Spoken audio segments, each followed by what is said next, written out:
हर हर Mahadev. Hello everyone, गुरु astro में आपका हार्दिक स्वागत है। आज मैं जिस टॉपिक पर बात करने जा रहा हूं उससे आप सभी लोग पूर्व परिचित हैं और ये टॉपिक है शनि शत्रु नहीं मित्र है। मित्रों, आप लोग के प्रोत्साहन के कारण मैं हमेशा नए नए विषय पर वीडियो बनाने का प्रयास करता रहता हूं और आपका एक क्लिक हमें ऊर्जा से भर देता है। मित्रों, अगर मेरा वीडियो आप लोग को अच्छा लगे तो कृपया चैनल को लाइक करें, सब्सक्राइब करें, शेयर करें तथा बेल आइकन को दबा दें। और अगर अपनी आपको कुंडली विश्लेषण करवानी हो तो स्क्रीन पर दिए हुए नंबर पर व्हाट्सएप कर सकते हैं। मित्रों, इसके साथ ही अगर कुछ सलाह या सुझाव देनी हो तो प्लीज कमेंट बॉक्स में जाकर एक कमेंट अवश्य करें। तो आइए शुरू करते हैं।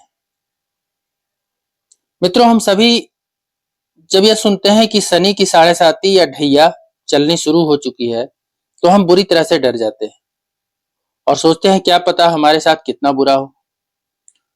तो मित्रों, आज का हमारा टॉपिक यही है, जैसा मैंने कहा था, शनि शत्रु नहीं मित्र है। आज मैं ये बताऊंगा कि शनि शत्रु नहीं है, कैसे नहीं है जो, और मित्र क्यों है, तथा इसके साथ ही वर्तमान में जो शनि का गोचर हो रहा है जो कि ऑलरेडी शुरू हो चुका है 4 नवंबर 23 से, अभी कुंभ राशि में शनि है। तो ये मार्गी शनि और वक्री शनि क्या होता है इनके बारे में बताऊंगा, और मार्गी शनि का जो गोचर हुआ है ये भिन्न भिन्न राशियों पर इनका क्या प्रभाव होगा इसकी चर्चा भी आज करेंगे। तो मित्रों, आप लोग जैसे जानते हैं कि शनि देव को सूर्य देव का पुत्र और कर्म फल दाता कहा जाता है। मतलब ज्योतिष में अगर उन्हें ऐसा समझे तो जज की उपाधि दी गई है। जैसे जो जज न्याय करते हैं उसी तरह ज्योतिष में शनि देव को जज की तरह माना गया है। जैसा हम कर्म करेंगे शनिदेव अपनी महादशा अंतरदशा गोचर में उसी अनुरूप से फल देते हैं।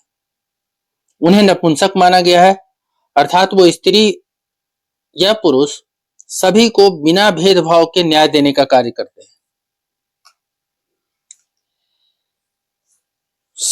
यद्यपि शनिदेव को दुख का कारक माना गया है, परंतु शनिदेव उतना अशुभ और मारक नहीं है जितना उन्हें माना जाता है। शनिदेव व्यक्ति के अंदर की बुराई को निकालकर उसे अच्छाई पर चलने के लिए बाध्य कर देते हैं। वो व्यक्ति को तब तक प्रताड़ित करते हैं जब तक वह बुराई को छोड़कर अच्छा इंसान न बन जाए। तो यदि हम पहले से ही अपने कर्मों पर ध्यान रखें तो शनिदेव कैसे दंडित करेंगे। सही और गलत को मापने का यंत्र हम सभी के पास होता है और वो है अंतरात्मा की आवाज। मित्रों,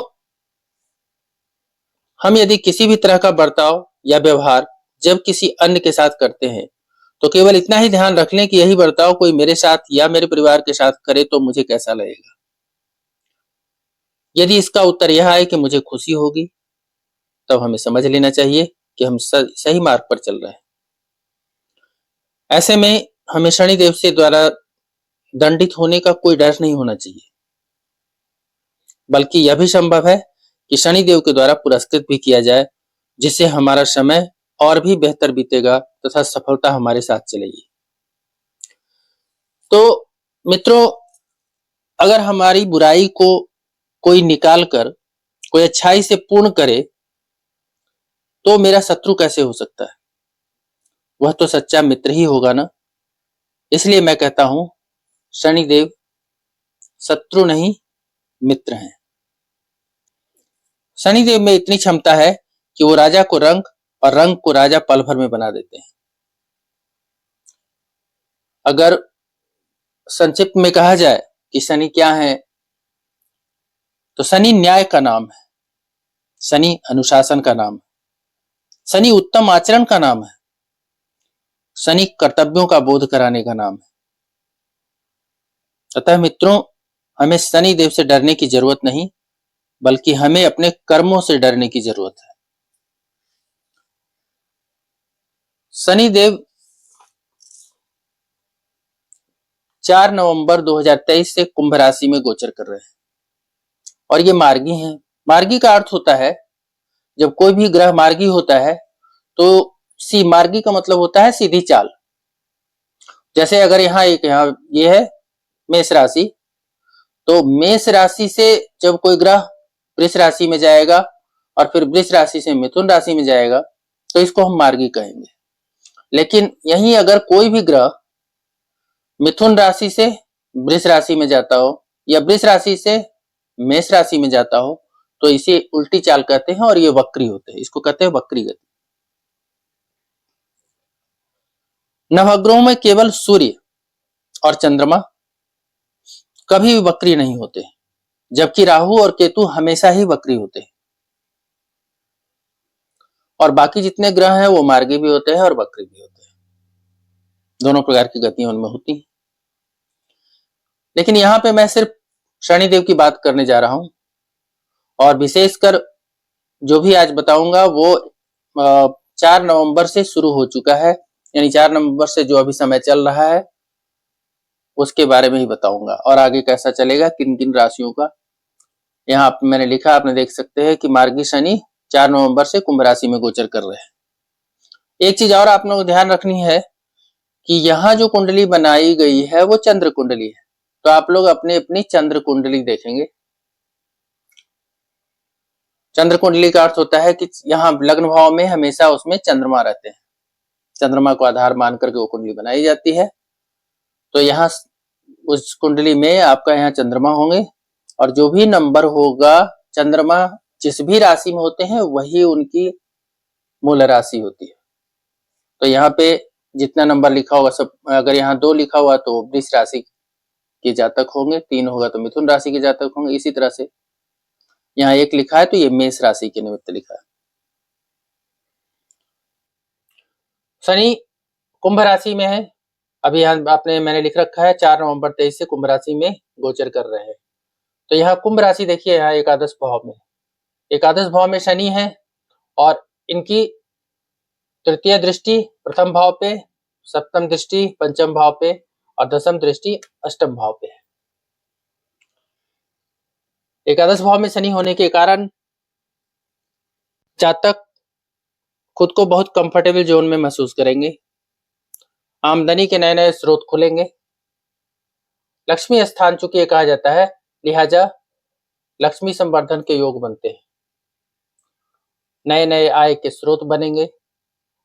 और इनसे जो तीसरी दृष्टि है वो लग्न भाव पर है, लग्न भाव पर तीसरी दृष्टि पड़ने के कारण शारीरिक और मानसिक दोनों रूप से जातक स्वस्थ होंगे।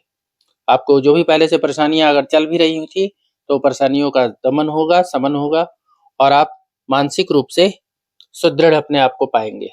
7वीं दृष्टि के कारण संतान का सुख मिलेगा और संतान के दायित्व की पूर्ति होगी। संतान सुख के साथ जो संतान के दायित्व की पूर्ति होने के साथ साथ जो 10वीं दृष्टि है, वो 10वीं दृष्टि के कारण आपको डीप थिंकिंग या रिसर्च एक्टिविटी में सफलता मिलने के योग है। कोई मांगलिक कार्य में हिस्सा ले सकते हैं, नौकरी या व्यवसाय के लिए उचित समय है। अगर कोई बिजनेस करना चाहते हैं तो ये बहुत उचित समय है, इसी बीच में आप अपने बिजनेस को स्टार्ट कर सकते हैं। बस ध्यान रहे कि ये बिजनेस पार्टनरशिप में नहीं होने चाहिए। इस समय आपके जो विरोधी होंगे वो विरोधी आपके खिलाफ षड्यंत्र रचेंगे, लेकिन कितना भी षड्यंत्र रच ले वो आपका नुकसान नहीं कर पाएंगे, हमेशा परास्त होंगे। तो इसलिए कुल मिलाकर के मेष राशि वालों के लिए ये जो समय है वो बहुत ही उत्तम है। तो अब बात करते हैं वृष राशि। वृष राशि की जो कुंडली होगी, चंद्र कुंडली, वहां पे लग्न भाव में 2 लिखा हुआ होगा और यहाँ चंद्रमा होंगे। इस तरह से आप पहचान सकते हैं कि ये आपकी वृष राशि है। वृष राशि के अंतर्गत तो जो शनि अभी गोचर कर रहे हैं वो दशम भाव में कर रहे हैं और उनकी जो तीसरी दृष्टि है वो द्वादश भाव पे है, सप्तम दृष्टि चतुर्थ भाव पे और जो दशम दृष्टि है वो सप्तम भाव पे है।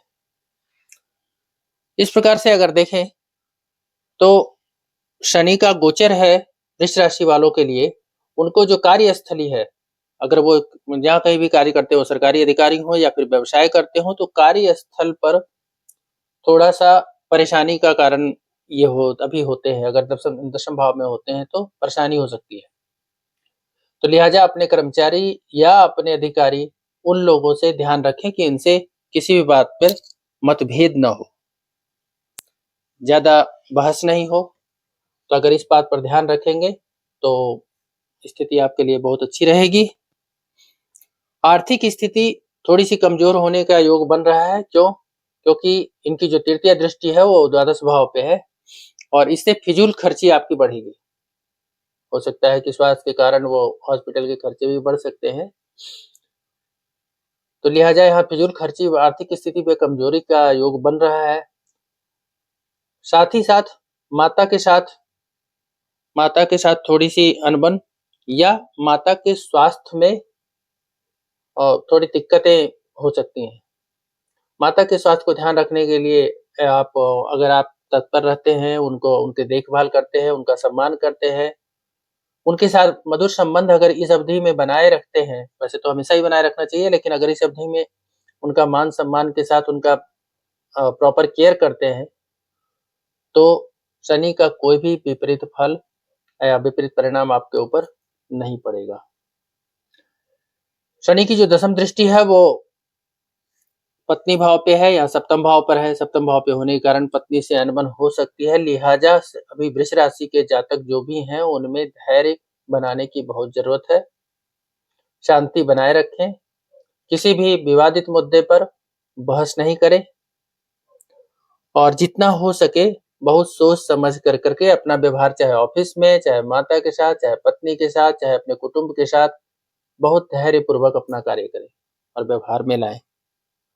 तो इन परिस्थितियों में हम क्या कर सकते हैं? हमें जो भी वृष राशि के जो जातक हैं उनके लिए एक उपाय है। वो उपाय ये है कि नियमित रूप से हनुमान मंदिर जाएं और हनुमान चालीसा का पाठ करें। अगर ये दो चीजें लगातार करते हैं और धैर्य बना करके रखते हैं, शांति बना के रखते हैं, अपनी वाणी पे कंट्रोल रखते हैं, तो निश्चित रूप से ये समय आपका अच्छा बीतेगा। अब बात करते हैं मिथुन राशि की। मिथुन राशि की जो जातक होंगे उनकी कुंडली में यहाँ आप लोग अपने कुंडली में मिला सकते हैं। यहाँ 3 लिखा हुआ होगा और यहाँ चंद्रमा लिखे होंगे। तो लग्न भाव में अगर 3 लिखा हुआ है तो ये मिथुन राशि की कुंडली हुई है। शनि का जो गोचर है मिथुन राशि के लिए वो नवम भाव में, नवम भाव में ये कुंभ राशि है। यहाँ पे 11 नंबर देख रहे हैं आप, तो नवम भाव में है। इसके कारण से क्या है कि भाग्य बहुत अनुकूल नहीं है। आप अपना जो भी कार्य कर रहे हैं उस कार्य को ध्यान से करें। तो भाई इसमें आपकी मेहनत के अनुसार फल मिलेगा, लेकिन भाग्य का साथ आपको नहीं मिलने वाला। भाग्य की स्थिति थोड़ी कमजोर रहेगी। मिथुन राशि के जातक लोगों के लिए अभी जो शनि की तीसरी दृष्टि है वो एकादश भाव पर है, जिसके कारण से आर्थिक परेशानियां इस बीच में रहेंगी। लिहाजा सलाह दिया जाता है कि आप क्या करें कि जितने भी फिजूल खर्ची है, यानी जो खर्च है उसको संयमित रूप से करें। दिखावे में अपने पैसों को ज्यादा खर्च ना करें, अदरवाइज आर्थिक हानि हो सकती है। शनि की सप्तम दृष्टि तृतीय भाव पर है, जिसके कारण से आपकी वाणी के कारण, आपके आचरण के कारण, आपके व्यवहार के कारण सामने वाले से रिश्ते खराब हो सकते हैं। तो परिवार से, कुटुंब से इनके रिश्ते खराब हो सकते हैं। लिहाजा अपने वाणी पे कंट्रोल रखें, जिसके कारण आपका नाम और यश बना रह पाए। शनि की जो दशम दृष्टि है वो अष्टम भाव पर है, जिसके कारण से जो पहले से स्वास्थ्य संबंधी परेशानियां चल रही थी उसमें थोड़ी कमी आएगी, लेकिन स्वास्थ्य अभी पूरी तरह से सही नहीं होगा। तो ये ध्यान रखना है। आपके स्वास्थ्य संबंधी जो खान पान है, रहन सहन, जो पहले की अगर बीमारियां कोई हैं तो जो दवा ले रहे हैं या कोई अभी परेशानी होती है तो तुरंत डॉक्टर से जाकर दिखाएं और उनका सलाह लें, उनका पालन करें, तो आपके लिए ये शुभ होगा। क्योंकि शनि अष्टम भाव के भी यहाँ पे मालिक होते हैं, तो घर से बाहर निकलते हुए, वाहन चलाते हुए सावधानी रखें। घर के अंदर भी और बाहर भी, दोनों तरफ जहाँ भी जाए वहाँ सावधानी अपने रखें, क्योंकि ऐसे कंडीशन में ये दुर्घटना का योग भी बनाते हैं। उपाय इनका क्या है?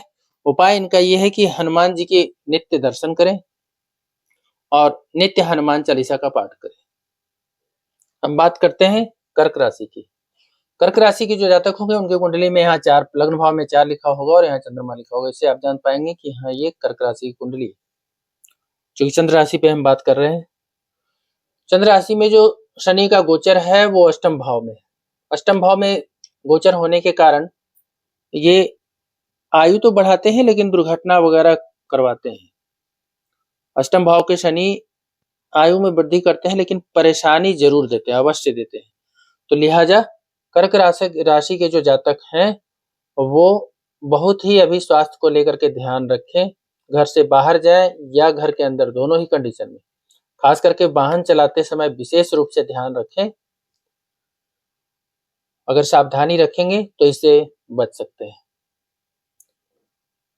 कर्क राशि के जातक को अब इनकी जो शनि की एक अष्टम भाव में, चूंकि अष्टम भाव में शनि है तो यहाँ से तीसरी दृष्टि इनकी बनती है दशम भाव पे। दशम भाव पे बनने के कारण जहां भी कार्यस्थल है उनका, अगर वो व्यवसाय करते हैं तो अपने दुकान में, ऑफिस में, जहां कहीं भी, या फिर अगर सरकारी कर्मचारी हैं तो वहां अपने कार्यालय में, वहां पे लोग अपने अधिकारियों के साथ, अपने सबॉर्डिनेट जो आपके साथ कार्य करने वाले लोग हैं उनके साथ, या अगर व्यवसायी है तो पार्टनर के साथ वाद विवाद की स्थिति बढ़ने की संभावना है। बेहतर यही होगा कि इस कंडीशन में, इस स्थिति में आप अपने अधिकारियों से संबंध मधुर बनाने की कोशिश करें या शांतिपूर्ण ढंग से परेशानियों से बाहर आने के प्रयास करें। शनि की जो सप्तम दृष्टि है वो द्वितीय भाव पर है। अभी द्वितीय भाव पर शनि की दृष्टि पड़ने के कारण जो रिश्तेदार पहले से आपकी बहुत मदद कर भी रहे थे वो बहुत हो सकता है कि अब इस अवधि में उतनी मदद नहीं कर पाएंगे वो, या उनसे उतना ज्यादा आत्मीय संबंध नहीं रह पाएगा। आर्थिक हानि का भी योग है तो लिहाजा धन संरक्षित रहे, धन बचा हुआ रहे, इसके प्रयास के निमित्त आपको जो फिजूल खर्ची है या फिर जो ज्यादा खर्च, दिखावे पर जो खर्च आप करते हैं उस खर्च को बंद करना चाहिए और आपको बंद कर सकते हैं आप बंद उसको। शनि की जो दशम दृष्टि है वो पंचम भाव पर है और पंचम भाव जो संतान का भाव माना जाता है, तो संतान से संबंध आपके बहुत अच्छे नहीं, पहले के तुलना में अभी थोड़े कमजोर हो सकते हैं। लिहाजा संतान से वाद विवाद या किसी तरह का अनबन करने से, मतभेद या मनभेद करने से बचें। कोशिश करें कि शांति से उनको जो भी समझाना है या बातचीत के द्वारा उस मामले को हल कर लिया जाए, ताकि संतान का सुख और संतान के साथ जो रिलेशंस है वो अच्छी बने रहे। शनि एक सप्तम भाव के भी स्वामी होते हैं इस कुंडली में, कर्क राशि की कुंडली में। तो लिहाजा पत्नी या प्रेमिका जो भी हो उनसे संबंध मधुर बनाए रखने की जरूरत है। मिला के देखा जाए तो शनि का गोचर कर्क राशि वालों के लिए बहुत अच्छा नहीं है, लेकिन अगर हम कुछ उपाय कर लें तो ये गोचर अच्छा साबित हो सकता है। इसके लिए करना ये है कि मंगलवार का व्रत रखें। मंगलवार हनुमान जी का दिन है तो मंगलवार का व्रत रखें और साथ में सुंदरकांड का पाठ करें। अब बात करते हैं सिंह राशि की। सिंह राशि की जो कुंडली होगी आप लोग की, उसमें यहाँ 5 लिखा होगा, ऐसे आप पहचान पाएंगे, और यहाँ चंद्रमा लिखे होंगे। ये चंद्र कुंडली है इसलिए यहाँ पर चंद्रमा लग्न भाव में लिखा हुआ रहता है। हर लग्न भाव में चंद्रमा होते हैं। अब जो ये शनि का, मार्गी शनि का जो गोचर है सिंह राशि में वो सप्तम भाव में है। सप्तम भाव और उसकी उनकी दृष्टि नवम भाव पर है, लग्न भाव पर है और चतुर्थ भाव पर। सप्तम भाव पे इनका गोचर होने के कारण पत्नी या प्रेमिका, इन दोनों से संबंध बहुत मधुर नहीं होने के उम्मीद है। तो इस समय संबंध थोड़े खराब हो सकते हैं।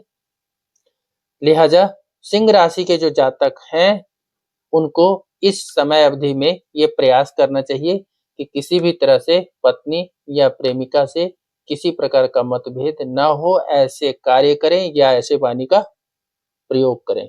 संयमित रूप से इनसे व्यवहार करें। अगर पत्नी या प्रेमिका को प्रसन्न रखते हैं तो ही इनका भाग्योदय होगा, अदरवाइज भाग्योदय संभव नहीं है इस अवधि में, क्योंकि शनि की तीसरी दृष्टि भाग्य पर पड़ रही है। तो सामान्य रूप से इस सिद्धांत के अनुसार तो ये भाग्य इनका कमजोर अभी होना है, तो भाग्य का बहुत साथ नहीं मिलेगा।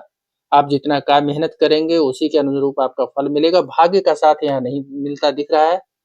लेकिन अगर इनसे यानी पत्नी से या प्रेमिका से व्यवहार बर्ताव इनको अगर प्रसन्न रखते हैं तो भाग्योदय के भी योग बन रहे हैं।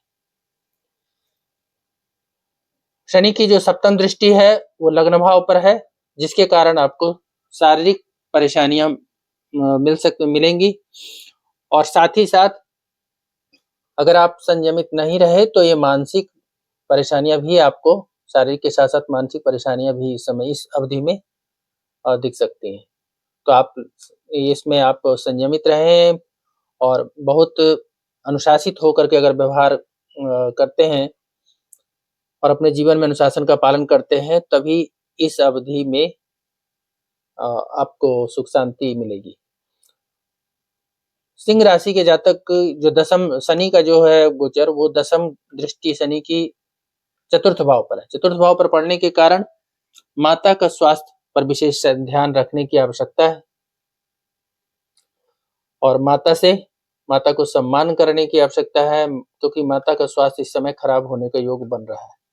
तो लिहाजा अगर आप उनका विशेष ध्यान रखेंगे, उनके खान पान का, रहन सहन का, उनसे बातचीत का अगर ढंग से करेंगे तो इस बीच में वो प्रसन्न रहेंगी। अगर माता, पत्नी या प्रेमिका, अगर ये तीनों को अगर आप प्रसन्न रखते हैं तो आप इस अवधि काल में प्रसन्न रह सकते हैं और आपको सफलता मिल सकती है।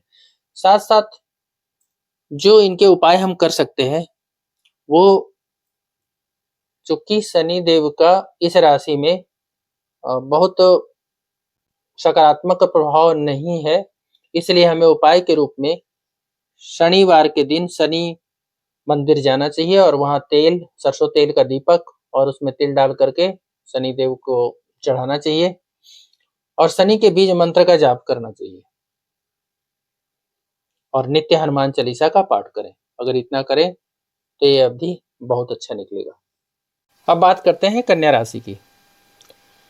तो चंद्र कुंडली में जहाँ 6 लिखा हुआ, अगर प्रथम लग्न भाव में 6 लिखा हुआ है और यहाँ चंद्रमा लिखा हुआ आपकी कुंडली में, आप देख लीजिएगा तो वो जातक समझ सकते हैं कि वो उनकी जो कुंडली है वो कन्या राशि की है। कन्या राशि में जो शनि का गोचर है वो अष्टम भाव में है।